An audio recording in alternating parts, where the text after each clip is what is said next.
Hello everyone. Today I will explain you the remaining chapter, chapter number 20, Whose Forest. So now let's start the chapter Lottery for Farming in Mizoram.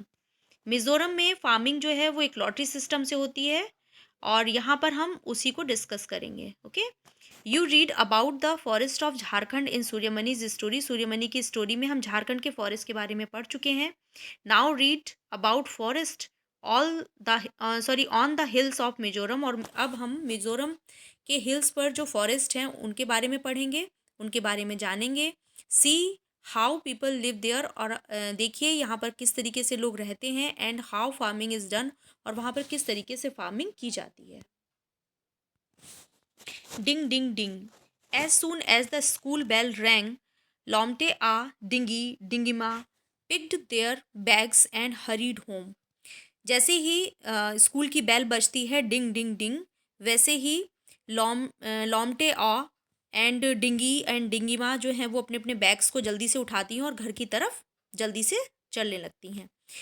On the way they stop to drink water from the stream in a cup made of bamboo which was kept there. और रास्ते में वो रुककर जो है एक bamboo का बना हुआ एक कप था जो कि वहीं पर रखा हुआ था, उससे वो स्ट्रीम से पानी लेती हैं और उनको सभी बच्चे जो हैं वो पीते हैं. Today not only the children, केवल आज बच्चे ही नहीं बल्कि even Saima sir was in hurry to get back. Saima sir जो हैं उनको भी बहुत जल्दी है घर जाने की, वापस जाने की. Today there would be a special meeting of the village council, क्योंकि आज जो है विलेज काउंसिल की, इट मीन्स पंचायत की, एक बहुत अच्छी बड़ी सी स्पेशल मीटिंग है. At the meeting there would be a lottery to decide which family will get how much land for farming. और इस मीटिंग में आज क्या होना है कि लॉटरी डाली जाएगी, जिससे ये डिसाइड किया जाएगा कि किस फैमिली को फार्मिंग के लिए कितनी लैंड और कैसे लैंड, कहाँ पर लैंड दी जाएगी. The land belongs to the whole village. जो लैंड है वो पूरे गांव से बिलोंग करती है. इट मीन्स कोई भी लैंड पीस जो है वो किसी पर्टिकुलर पर्सन का नहीं होता है, पूरे गांव का होता है. और उस लैंड एक निश्चित जो लैंड एरिया होता है उसको एक पर्ची पर लिखा जाता है, उसके साथ साथ उस व्यक्ति का नाम भी लिखा जाता है जिसको वो दी जाएगी. तो इस तरीके से जो है हर व्यक्ति के नाम पर कुछ लैंड पीस आता है और वो उसी पर फार्मिंग करता है. ओके. तो ये जो सिस्टम है वो लॉटरी सिस्टम होता है. Not to separate people so they take turns to do farming on different parts of the land. और इस तरीके से हर व्यक्ति को हर साल जो है डिफरेंट डिफरेंट फार्मिंग करने के लिए डिफरेंट डिफरेंट जो है लैंड पीस मिलते हैं. A beautiful pot made of bamboo was shaken well. वहाँ पर एक बहुत सुंदर सा बैम्बू का पॉट बना हुआ है जिसमें बहुत सारी पर्चियाँ पड़ी हुई हैं. उसको तेजी से हिलाया जाता है अच्छे से. One chit was taken out. उसमें से एक चिट बाहर निकाली जाती है. Saima sir's family got the first chance. और जो है साइमा सर का के नाम की पर्ची निकलती है, उनकी फैमिली को पहला चांस दिया जाता है. He said. साइमा सर कहते हैं कि I am happy that my family gets to choose first. कि मैं इस बात से बहुत खुश हूँ कि मेरी फैमिली को पहला चांस दिया गया है लैंड पीस को चूज़ करने का. But this year we can not take more land. लेकिन इस साल हम ज़्यादा ज़मीन नहीं लेंगे. Last year I had taken more. Last year जो है मैंने बहुत सारी ज़मीन ले ली थी, बहुत सारा बड़ा लैंड पीस ले लिया था. And was not able to farm it well. और मैं उस पर अच्छे से जो है फार्मिंग नहीं कर पाया था. आफ्टर माई सिस्टर झीरी गॉट मैरिड. और मेरी बहन जो जिसका नाम झीरी है उसकी शादी हो जाने के बाद एंड वेंट अवे और चले जाने के बाद, it is difficult to manage farming alone. मेरे लिए अकेले जो है फार्मिंग करना बहुत ही मुश्किल है. Now Saima sir ask for 3 tin of land. आप जो साइमा सर हैं वो कितना लैंड पीस मांगते हैं? इतना लैंड पीस. वो कहते हैं कि हमें इतना लैंड पीस दिया जाए जिसमें कि मैं केवल 3 टिन जो है सीड को ग्रो कर सकूं, उनको फार्म कर सकूं. लिटिल मथीनी आस्क. जो छोटी सी मथीनी एक लड़की का नाम है, वो जो है पूछती है what is 3 tin of land. क्या मीनिंग होता है 3 टिन ऑफ लैंड का? मतलब 3 टिन ऑफ लैंड का क्या मतलब है? छमुई एक्सप्लेन. छमुई जो है वो एक्सप्लेन करती है the land on which B grow 1 tin of seeds is called 1 tin of land. एक ऐसा लैंड पीस जहाँ पर हम केवल 1 टिन, 1 टिन का मतलब होता है कोई बॉक्स टाइप का होता है टिन, जिसको हम पीपा भी बोलते हैं. पहले के टाइम में कुछ लोहे की पीपे जैसे चलते थे जिसको हम टिन बोलते थे। इट मीन्स यहाँ पे डिब्बे से भी आप बॉक्स से भी मीन निकाल सकते हैं कि एक एक बॉक्स टाइप का होता है, उसको भर के जो बीज होते हैं उनको जितनी लैंड एरिया में हम फार्म कर सकते हैं, उनको उगा सकते हैं, ग्रो कर सकते हैं, उतना लैंड पीस। ठीक है, तो इसके हिसाब से उन्होंने 3 टिन ऑफ लैंड पीस मांगा। तो इट मीन्स कि 3 बॉक्स भर के जो बीज है वो जितने एरिया में वो उगा सकते हैं, सिर्फ उन्हें उतनी ही ज़मीन चाहिए। One by one the village families got their piece of land for farming, और एक एक करके गांव के सभी लोगों को, पूरी फैमिली को जो है लैंड ऑफ पीस जो है दे दिया जाता है, पीस ऑफ लैंड दे दिया जाता है फार्मिंग करने के लिए। Okay, now we will discuss about jhum farming. So jhum farming is very interesting. Jhum farming जो है वो बहुत ही इंटरेस्टिंग होती है। आफ्टर कटिंग वन क्रॉप, यहाँ पर क्या होता है, जो लैंड पीस होती है जहाँ पे फार्मिंग की जाती है उस पर जो क्रॉप होती है उसको काट लिया जाता है। उसके बाद क्या होता है, the land is left as it is for some years, इसको कुछ सालों के लिए बिल्कुल छोड़ दिया जाता है, उस पर कोई भी फार्मिंग नहीं की जाती है, कोई भी क्रॉप जो है वो उगाई नहीं जाती है। नथिंग इज ग्रोन देयर, वहाँ पर कुछ भी उगाया नहीं जाता है। द बैम्बू और weeds which grow on that land are not pulled out, और जो वहाँ पर एक्स्ट्रा जो पेड़ होते हैं या छोटे छोटे बीड्स टाइप के होते हैं, खरपतवार भी कह सकते हैं शायद इनको, वो कहते हैं जो जिनका कोई यूज़ नहीं होता है। तो इस तरीके के जो पेड़ पौधे छोटे छोटे निकल आते हैं हमारी क्रॉप्स के बीच में, उनको निकाला नहीं जाता है, उनको वैसा ही छोड़ दिया जाता है और अपनी क्रॉप को इसमें से हटा दिया जाता है, निकाल दिया जाता है। They are cut and burned, और फिर क्या किया जाता है, उनको वहीं पर जला दिया जाता है। जो भी बीड्स होते हैं या जो भी बैम्बू के छोटे छोटे पेड़ वहाँ पर निकल आते हैं उनको वहीं पर ऐसे जला दिया जाता है।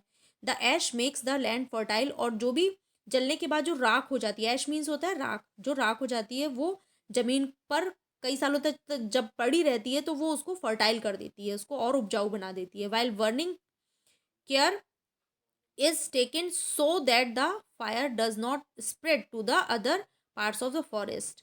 जब वहाँ पर आग लगाई जाती है तो बहुत इस चीज़ का ध्यान रखा जाता है कि आसपास के खेतों तक वो जो जंगल हैं या जो खेत हैं उन तक वो आग ना फैले। When the land is ready for farming it is lightly dug up, और जब जो है वो लैंड कई सालों तक खाली पड़ी रहती है और वो जब फर्टाइल हो जाती है और जब लोगों को लगता है कि हाँ ये लैंड अब जो है दोबारा फार्मिंग करने के लिए तैयार है, तो वो उसकी हल्की सी खुदाई कर दी जाती है, नॉट प्लोड, उसको जोता नहीं जाता है बल्कि हल्की सी उसकी खुदाई कर दी जाती है, और उसके बाद उसमें seeds are dropped on it, और उसमें वो बीज बो दिए जाते हैं, डाल दिए जाते हैं।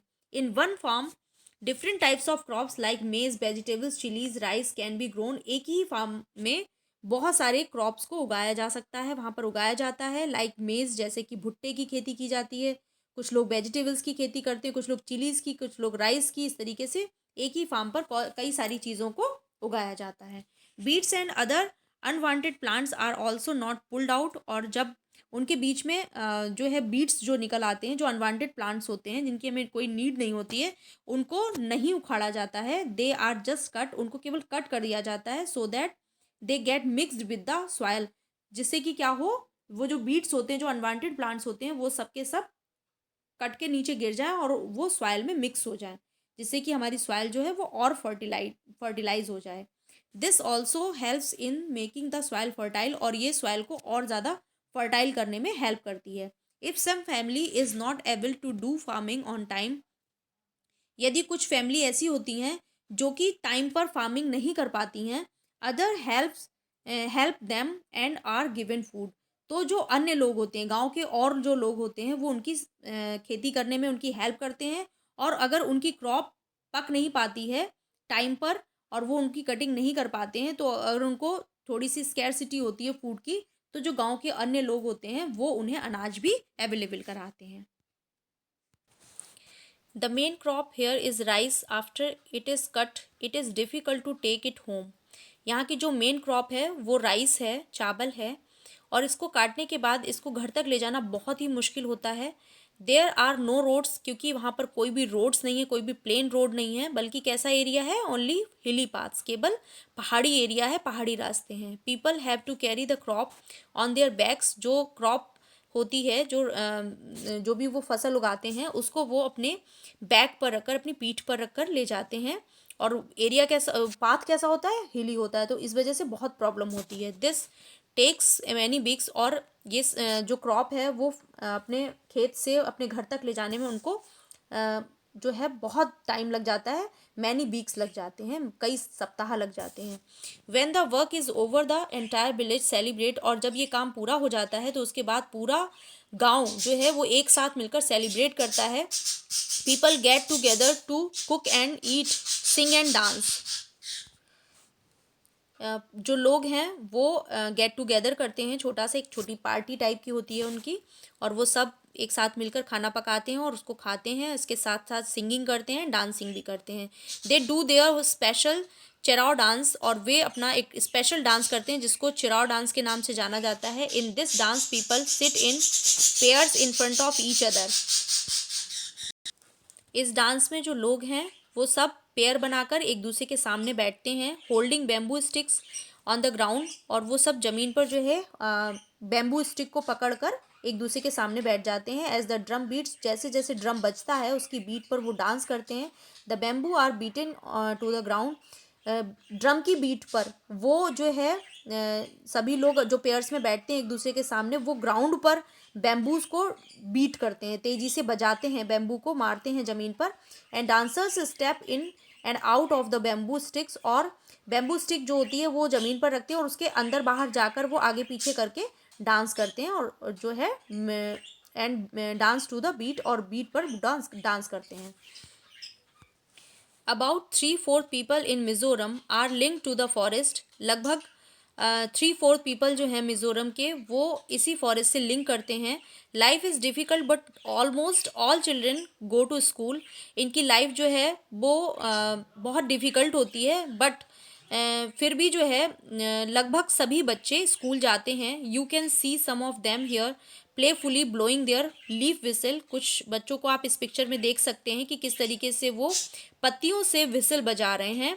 You too have made many such whistles haven't you, आपके पास भी शायद आपने भी ऐसी विसल्स को बजाया होगा या नहीं बजाया होगा।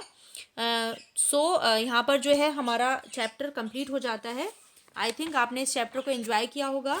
सो see you in the next video with the next chapter. Till then, take care of yourself. Thanks for watching. Bye bye.